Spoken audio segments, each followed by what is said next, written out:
What's up guys, welcome back, Matt here. We're gonna try something a little different today. We wanted to try a new segment called Retail Rants. Essentially, I work in the customer service retail sector and we deal with customers on a daily basis. A lot of times customers are super nice, but there's some crazy ones out there. So this video is for all those people who always think the customer is right. Obviously it's a little bit for entertainment and comical purposes, but also this is to shed some light about customers who maybe haven't ever worked in retail or customer service, who don't really treat the employees correctly. So we're gonna go ahead and every week upload another video, whether it's text messages or phone calls with these customers.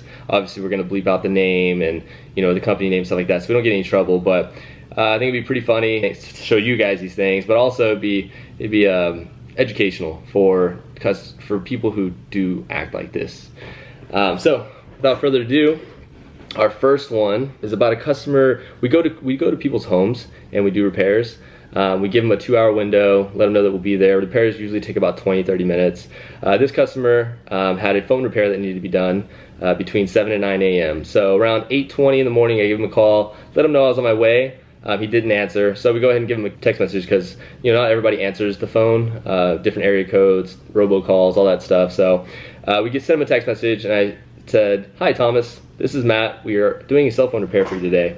The address we have on file is blank. I believe this is incorrect. I need you to please confirm."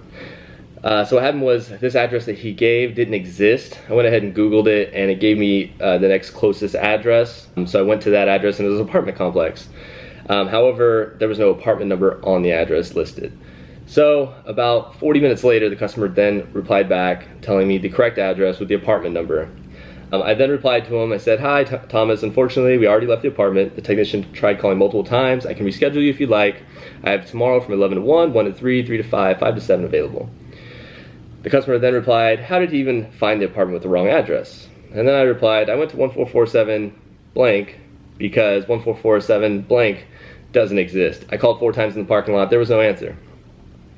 This is where the customer got me a little angry. The customer then said, "You called 3 times." I don't know what that means. I don't know how that makes any difference. I don't know why that's relevant. Maybe you guys know. You guys can answer in the comments. Let me know what he was thinking. I don't think it mattered if I called 1, 2, 3, 4, 5, or 6 times. Regardless, he could have answered and we could have settled this right away. But he then said, "You called 3 times. That's what my phone log shows. You could have knocked on the door. That's what common sense would say. I've already paid for this."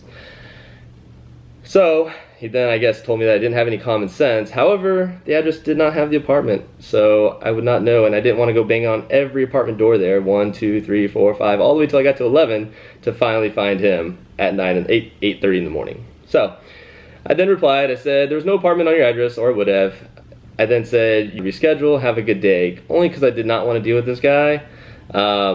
It didn't seem like me arguing with him was going to help at all. He's just going to throw out irrelevant information. So but then here's the final straw. He goes, "Well, that's their fault, not mine. Go suck a 2." So obviously that was unnecessary. I think I went out of my way to try to reschedule the appointment. I tried to be as accommodating as possible, I thought, but apparently this guy didn't think so. But these are the things that it's so ridiculous. Like, why would you ever talk to someone like this? Why would you ever treat someone like this? They're only there to help you. And yes, it may have been the person on the phone's fault that took the wrong address, but you could have answered the phone. And actually in his comments, he actually wanted to meet us in the parking lot. Didn't want us to come to his home. It said, "Call the customer to meet him in the parking lot." And he didn't answer the phone. So there was no way we could have ever met up. So yeah, it's just, I hope this brings some light to the people out there that actually treat people like this. I hope you change. I hope this is just so unnecessary. But yeah, if you liked what you saw or heard, go ahead and subscribe, like, and we'll see you guys next video.